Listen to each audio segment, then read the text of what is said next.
சத்குருவே சரணம். உறவினர்களில் மட்டும்தான் திருமணம் நடக்கக்கூடிய யோகம் சில பேருக்கு உண்டு.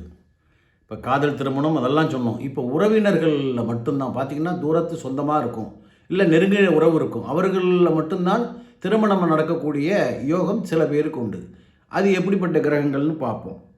புதன் உச்சமாகி 7ஆம் அதிபதியோடு சேரணும், ஒன்று. ரெண்டாவது, 7ஆம் இடத்தில் புதன் குரு வலுப்பெற்று இருக்க வேண்டும். கடகத்தில் 7ஆம் இடத்துல புதன் இருந்தால் அந்த மாமன் மகள். கும்பம் 7இல் புதன் குரு அத்தை வீட்டில் திருமணம். 7 கூடையவன் 3, 11 இடத்துல இருந்தால் மாமன் பெண்ணையே கல்யாணம் பண்ணுவாங்க, இல்லைன்னா தூரத்து உறவை கல்யாணம் பண்ணியிருப்பாங்க. ஆக மொத்தத்தில் உறவினர்களோடு தான் திருமணம் நடக்கக்கூடிய யோகம் சில ஜாதகர்களுக்கு உண்டு. நீங்கள் வெளியில் அந்த பையன் எவ்வளோ காதலித்தாலும், வேறு பிரத்தியில் எவ்வளவு நீங்கள் வரன் பார்த்தாலும் அமையாது.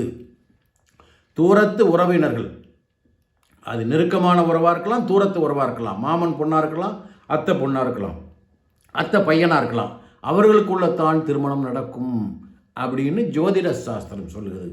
நீங்கள் பார்த்தீங்கன்னா இந்த சாஸ்திரத்தை நிறைய பேர்கிட்ட திறனாய்வு பண்ணிட்டேன். இதுபடி தான் அவர்களுடைய வாழ்க்கை நடந்திருக்கு. உறவினர்களில் மட்டும்தான் திருமணம் நடந்திருக்கு. ஆனால் அவங்க நல்ல சந்தோஷமாக இருக்காங்க, வாழ்க்கையில் வெற்றி பெற்றிருக்காங்க. இப்படிப்பட்ட ஜாதகர்கள் தான் ஒரு வித்தியாசமான ஜாதகம். சரிங்களா? சப்ஸ்கிரைப் பண்ணுங்கள். வணக்கம்.